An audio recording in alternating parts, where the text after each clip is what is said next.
Hey guys, what's going on? Today we went fishing out of Port Jefferson and we fished in Long Island Sound, and we're here with Sam. And Sam actually came down to Florida and fished with Victor and I a couple months ago, and his dad and him told us if you guys ever come up north, hit them up and go fishing with them. So that's what we did today, and it was the windiest day ever. It was the windiest inshore day ever, seriously. It was blowing what, like 30, 35 knots most of the day. Look at this. And this is us being inside blocked by land, and it was what, one of the windiest days you ever Yeah, fished? for sure. But luckily it was south winds, so the bluffs were blocking the winds from the sound, so it wasn't that rough, luckily. Caught some species that we've never caught before, and definitely made the most out of really poor conditions today. Well, we had a lot of fun, caught a cooler full of fish. I hope you guys enjoy the video. Oh yeah, that's a good one, Brooke. Looks like a big porgy. On a net or no? I don't think so. Oh, big sea bass. Big sea bass! Good job. I think that's gonna be just perfect legal. Oh no, that's big. That's 16, 17. Good, Brooke. That's a big sea bass. Good job. I can't believe we're on the sea bass this good. This might be the best sea bass day of the season for me. Best sea bass day of the season? I think so. Let's measure this bad boy. He's definitely good, but you can do it anyways. Ooh, that's a big one. 16? 16. Good job. Here we go, caught my first legal sea bass. I've caught a couple 14 inches yesterday, caught one 14 incher today. They have to be 15 inches to keep. This guy was 16. They fight really good. Right? Oh, They yeah. really fight. They really pull do fight hard. good. Pretty That's cool. a nice. Look at the shoulders on him. Look how thick he is. It's crazy when you catch them, they usually like pop out their gill plates and try to look really right big. here. And this top fin, it kind of reminds me of what looks like a lionfish. Yeah. Doesn't it? Yeah, it does. It looks like it would be poisonous. It does. But it's like you said, they try to make their bodies real big. Like even their ventral fins down here are just big. They like puff their bodies up. And I've never ate a sea bass before either. You're in for a treat. Good job, Brooke. I'm so happy that the one day I brought you guys out is the best sea bass day of the year. Oh, Sam, that's a good one. Big sea bass. Big sea Big bass. sea bass. Keeper or I think so. maybe another keeper. It's either a keeper or really close. It's either 14 and a half or 15. Yes! 15! Third keeper. Here we go. These things fight so hard. The big sea bass, they really pull. This is the majority of the size that we were catching earlier today. These little cute little guys. His mouth is full of clams. Look at that. Yep, he's ate someone's clam. He's full of clams. Like 40 miles per hour. Sometimes you just get crazy strong gusts, but it's like solid 30, then you get like a really big gust. Right now we're planning on picking it up and moving to a different spot that's not as bad as windy. That's going to be more protected by the land. Oh, you may have a double. Oh, Brooke got a good one. There you go. The Long Island snapper.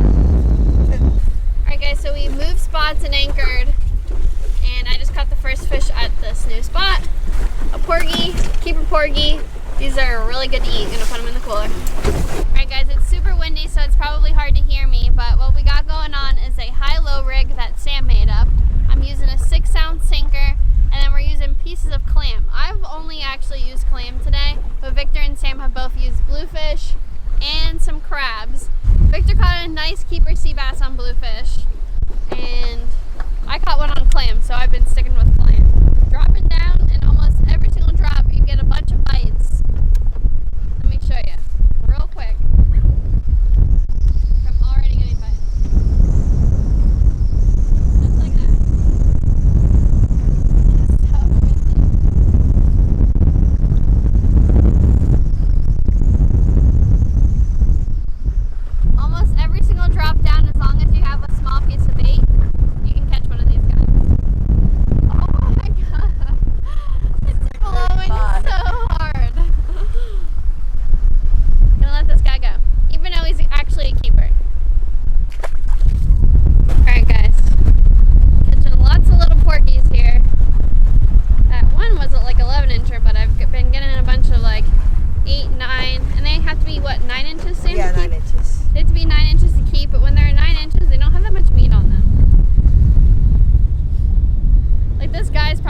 8 inches. I would never keep a fish that small because you're not gonna get a lot off of them. The second I say it's slowing down, you guys double up. That's great. Yeah, but Oh, they're both baby sea bass. Never mind. That's funny. Look how cute! Look, even the little guys flare out their gills to make themselves look big. Yeah.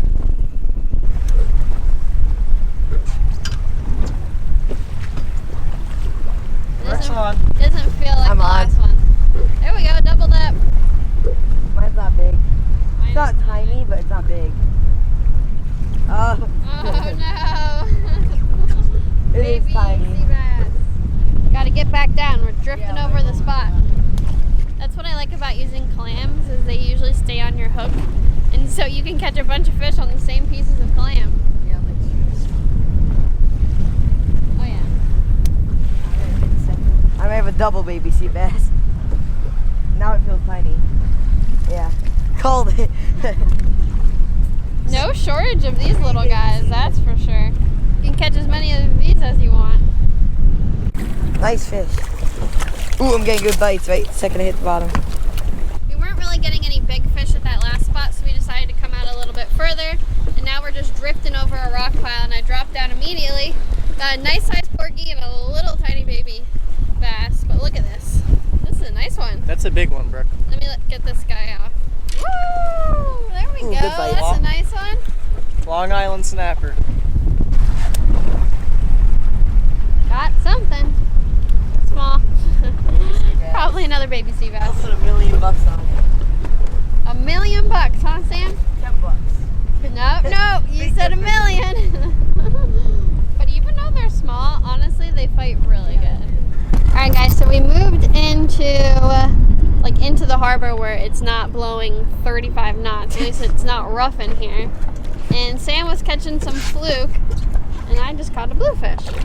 You want to keep this one from crab bait? Yeah, if you don't mind. Yeah. All right. Now we're gonna keep this guy for crab bait.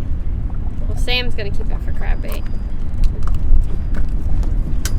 Aw, Isn't it crazy? bit off my tail.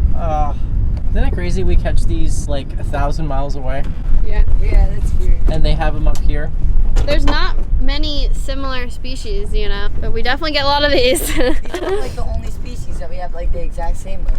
Yeah. We catch sea bass back at home, But but not like big. I've never seen anyone catch big ones Yeah, before. nothing Have you ever like seen 18 someone inches. catch a big Heck sea bass? no, never a keeper sea. Oh, and bonita. Well, what we call bonita, but they Oh. call albies. Everyone loves catching them up here on light tackle, but we catch a ton of those back at home in big boys.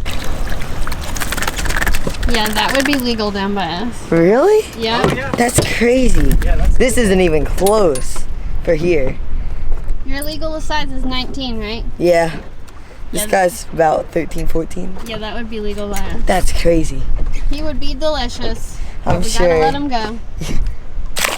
See ya.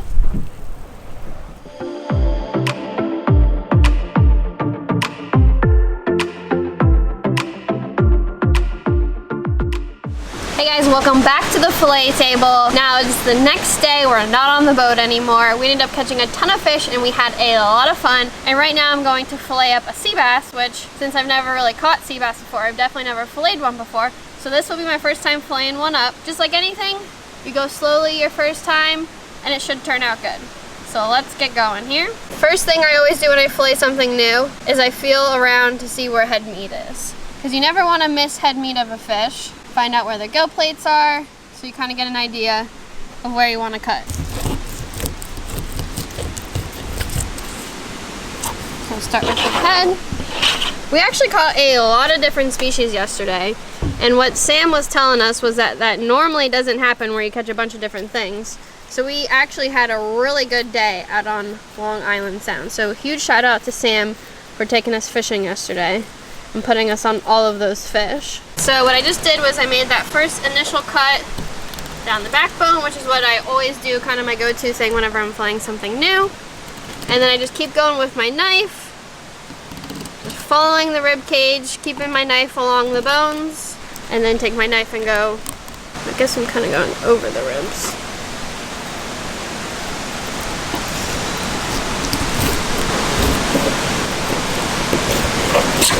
Okay, so there was the first side. Not too shabby. Flipping them over. Gonna do the other side. The other day when we were fishing with Kathy and Carl, they were saying that sea bass is one of their favorite eating fish, and that's what we've been hearing while we've been up here. And I've never tried one before, so I'm very excited. And I also heard that they're kind of bonier to fillet, which I'd have to agree with. Bony, but look at that white flesh.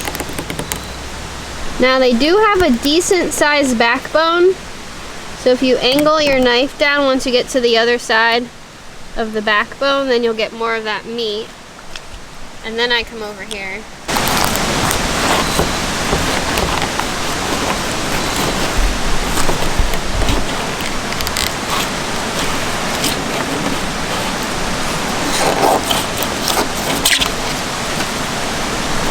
Alright, and so like I said, that was my first time filleting a sea bass. I'd say it wasn't too bad. It was a little hard getting over those ribs and across the backbone because it's a little taller. I could get another one out of the cooler and do it again and hope for a better shot, but you know, sometimes you fillet something for the first time and the second time you do it, you'll get better at it. So I'm just gonna fillet this one for you guys on video. See if he has anything in his stomach. You know, why not be real with you guys and show you that I don't have a perfect fillet every time either, but it's not too bad. What do you think, Vic? It's not bad at all. Anybody who can comment and critique that and thinks that's bad, you're crazy. Especially for your first time. What is that? Crab? It's hard. It's like some kind of shell. You see that? Uh-huh. Maybe a mussel or something? What's the local expert think it is? Maybe a crab? No, look, it's a mussel. Oh yeah, See you're that? right. Folds over like that. Alright, so now I cleaned off my fillet table a little bit and now I'm gonna skin them. Now these have relatively thick skin, so I think they're gonna be pretty easy to skin.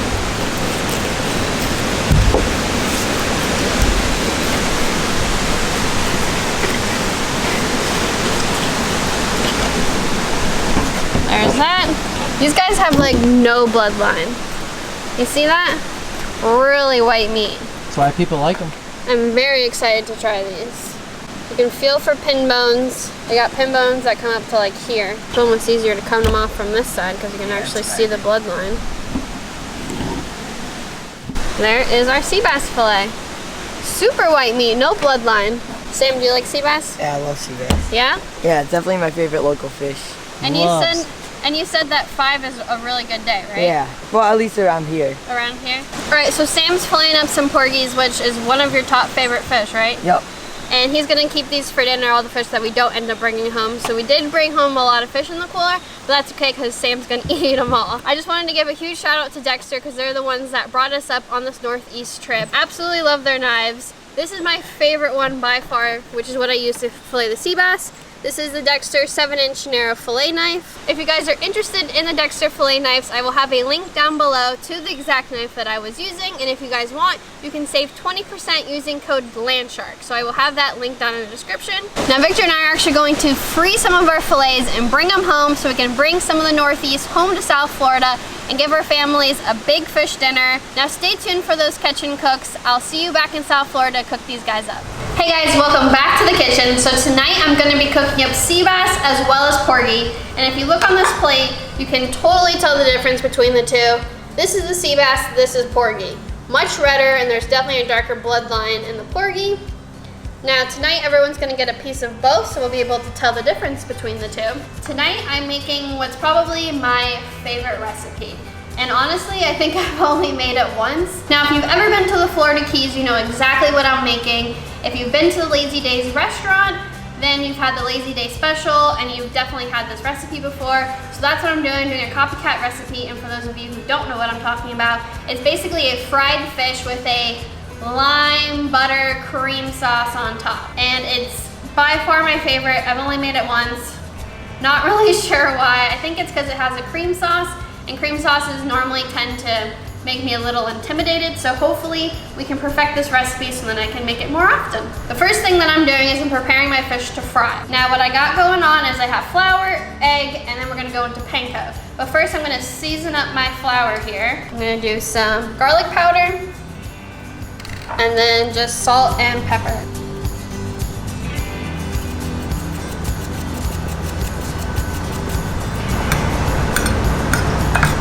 So now I'm going from the flour, nice coating of that, and I'm going into the egg.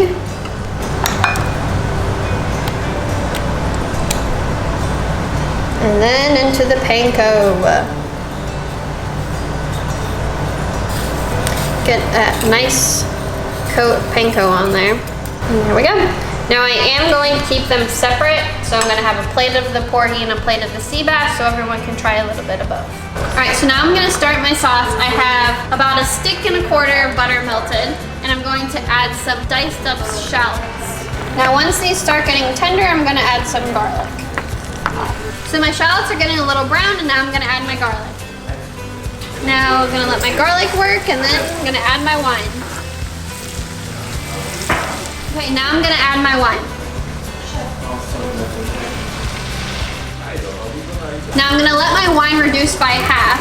And what I've learned by, like I said earlier, that I don't like doing cream sauces because they intimidate me. But what I've learned by using wine is you want to make sure you're using a white wine that isn't oaked. If you use a white wine that has that oak flavor, it kind of overpowers it, and that ends up being all you can taste. And also, as long as you want to drink it, then it should be good.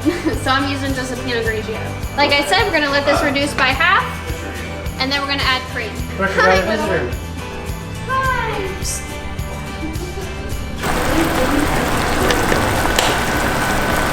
So my wine's reduced by half, and now I'm going to add some cream.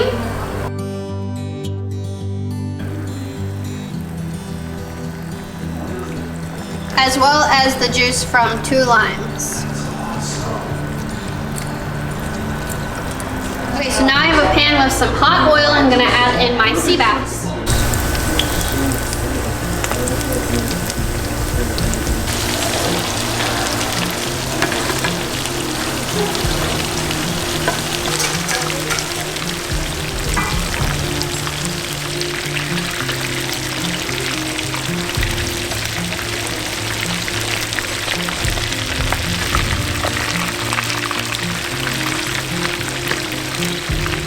I just took my fish out of the oil, I dried them off on some paper towels, and then I put on some shredded Parmesan cheese right on top to get that melting.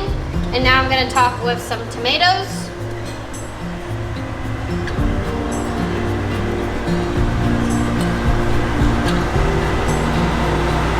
Now I'm gonna come over here,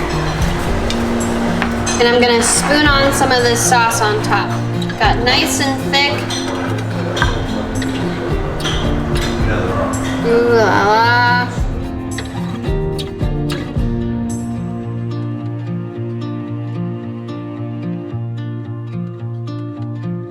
And as the final touch, some diced up scallions.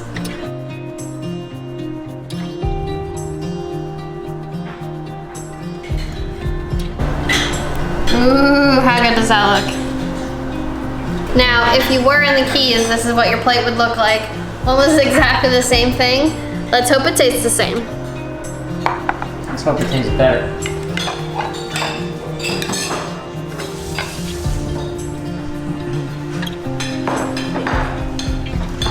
Oh wow. Never had black sea bass before. The way you did this, Brooke, is amazing. Yeah? Oh gosh. It doesn't matter what kind of fish goes in the kitchen. Brooke and Victor always kill it every time. It's so good. So after the sea bass, I put in the porgy. So that plate there has porgy. I'm about to put the sauce on that, and this is the last bit of the fish right here. The cheese on here.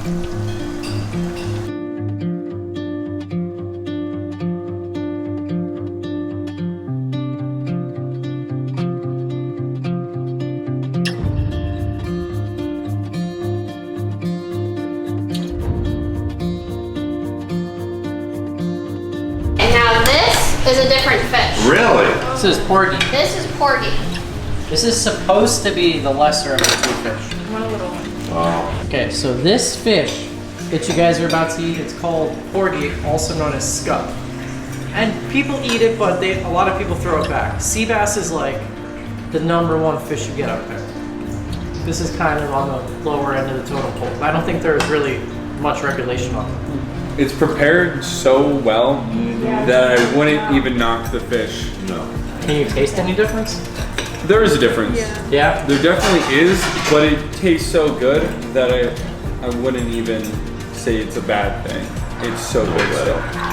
There is a difference though in taste. Yeah. It's out of control. Look at how pretty that is. Okay, so this is, oh, I forgot to put cheese on these ones. Oops. Okay, anybody want any more fish? Oof. We want you to sit down and enjoy. Yeah, I need to eat this.